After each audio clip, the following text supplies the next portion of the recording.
Hi there, Linda Artesani Bookkeeping.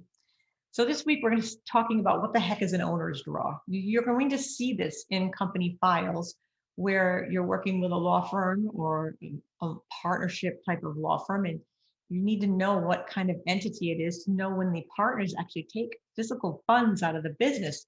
How do you represent them in the books? It will vary by the business entity type.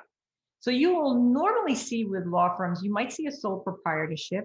And that is typically a type of business that an attorney will start if they left a big firm, they're just starting out, and they want to be able to uh, just start out without any of the extra added task of filing with their business with the state. It's the simplest way to do it. You are the firm. You'll see a lot of commingling on someone just starting out new, and typically they won't stay in that style very long. But starting out, it's very normal to see someone starting their business as a sole proprietorship. I did myself. So now there's no taxes per se, other than I would have to pay on the monies that I take out of the business. It's my owner's draw, and then I'll pay taxes on that and self-employment tax. That's why you don't see that one around too much, because it's just a straight up tax you pay to the government. You don't get anything for it. No Social Security, nothing, no credit for it. And it's at a higher rate. You might see a general partnership. So that might be a couple of attorneys left a firm, formed a general partnership. Again, very similar to sole proprietorship. They don't have any real business filings. It's not a formalized business. You want to make sure that you ask to see the partnership agreement, because these are the kind of partnerships that if one of the partners messes up, both partners are equally responsible for anything that happens in the firm. And so it's really important to have that in any kind of partnership, have that document in place. Another type you might see is an LLP or an LLC. So LLC is limited liability corporation. And again, partners will be partner distributions, partner contributions in those type of firms. Any money coming out is a partnership distribution. So different than a sole proprietorship, which would be an owner's draw. You want to label your balance sheet or your chart of accounts in such a way that it matches the type of entity the firm is. Key thing to get that tax return when you're doing the initial file review, or if you've got the job right away, you want to at least get that tax return so you know the answers of what this business is.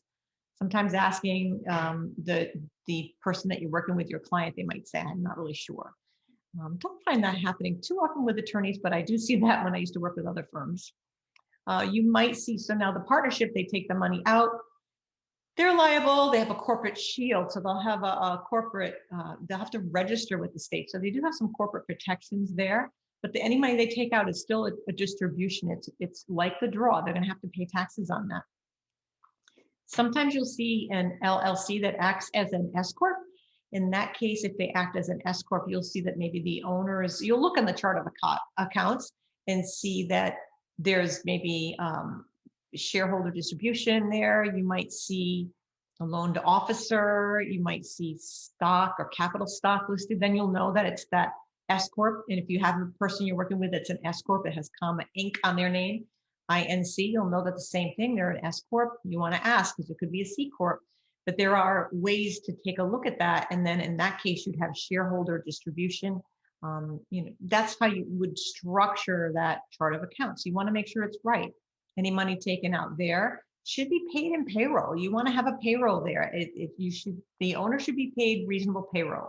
There are sometimes shareholder distributions and payroll. So you might see that in a corporation. With a C corp, you're going to see that there's a little bit more regulation there. They get more, there's more tax benefits, there's more tax deductions, but C corps are they're really heavily regulated. You want to check with your tax professional to make sure that the tax professional guides you through that. C corps pay their own tax bill. So the corporation actually pays the taxes due on the money that's earned or profit at the end of the year. Where an S corp, it's a pass through. So whatever is at the end of the year gets divided up between the partners. So that's something to consider, and they'll get a K-1 at the end of the year for the money that they have to put on their tax return. That's about all you're going to see. Typically, it's LLP, LLCs, I see a lot of times. You'll also see with some law firms that they're a partnership, they're an LLC, and then you'll see payments made to outside companies that are booked in as partner distributions, but they're paying maybe XYZ company. When you see that, it's typically the attorneys will form S corps for their own monies, and they'll push the money out of the partnership into the S corp, and then have a payroll and pay themselves. So they're getting their payroll in, and they can get their retirement plans through their own personal S corps, and the partnership pays out that way to the S corps. So you might see that, and you want to really talk to your business owner to say, hey, what kind of structure do you have in place with these payments that might be going out to businesses that you're not really sure, but you're seeing them book through that flow.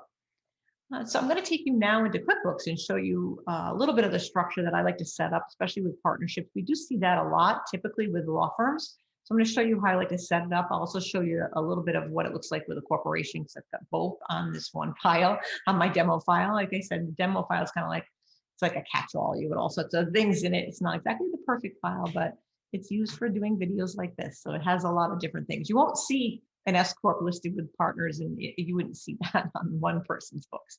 Let me take you to my file, and I'll show you what I'm talking about. So here we are in the chart of accounts. Just go to accounting, and you can pull up the chart of accounts. And like I mentioned earlier, you're going to see capital stock on an S corp. You're going to see shareholder distribution. Normally, I would name it shareholder distribution Artisani, shareholder distribution Prevost, or something like that. If Sarah and I were both in a corporation. You also see, if it's a sole proprietor, you'll see owners pay and all that. That kind of, it comes with the file when you get a brand new file with QuickBooks. I'm not a big fan of the words owners equity account, and then underneath that, owners contributions, owners distributions. That's the way I like to see it. Sole proprietor, there's only one owner there. Partners, a general partnership would be the same. It would be the same as far as the partners, partner equity, partner distribution, partner contribution. So here you can see I set up partners equity here with McBeal, and I've got partner distributions, Ally McBeal, and then I would also want to make a partner contribution, Ally McBeal. So let me come up here, and I'm going to do that right now. I'm going to make a plus sign, go here and make an equity account. I'm going to come down to the equity section, typically in the 3,000 numbers, if you're numbering it, and then partner contributions. I'm going to make this say Ally McBeal. Just like the partner distribution account. And then I'm going to come here and make it a sub account. So that way they can see, we can kind of collapse it down and save and close. And you want to keep them all the same type, obviously. So when you come down here, you'll see, as I bring it down here, you really want to see it listed partner equity McBeal. And then I would do the same thing with Alicia Floric, partner equity Floric, distribution contribution. You want to have it listed this way. You can see I've got shareholder distribution down here. I mean, obviously this should have been a sub account of under here. Like I mentioned earlier, I'd like to see the names there. There's just a couple of ways that you're going to see that on the books. You want to make sure that you keep a really clean chart of accounts for your client, especially if you know the entity. You really want to clean it up and make the balance sheet have the right terminology. It's important. You want to see that capital stock if it's an S corp. So that's about it for going through some of the chart of accounts and understanding it. I've got a very detailed blog post with all the different entity types, all the different little personalities each one has, and benefits or maybe not benefits. You can take a look at the blog post to see more detail. I hope that helps. I hope it's helpful to you.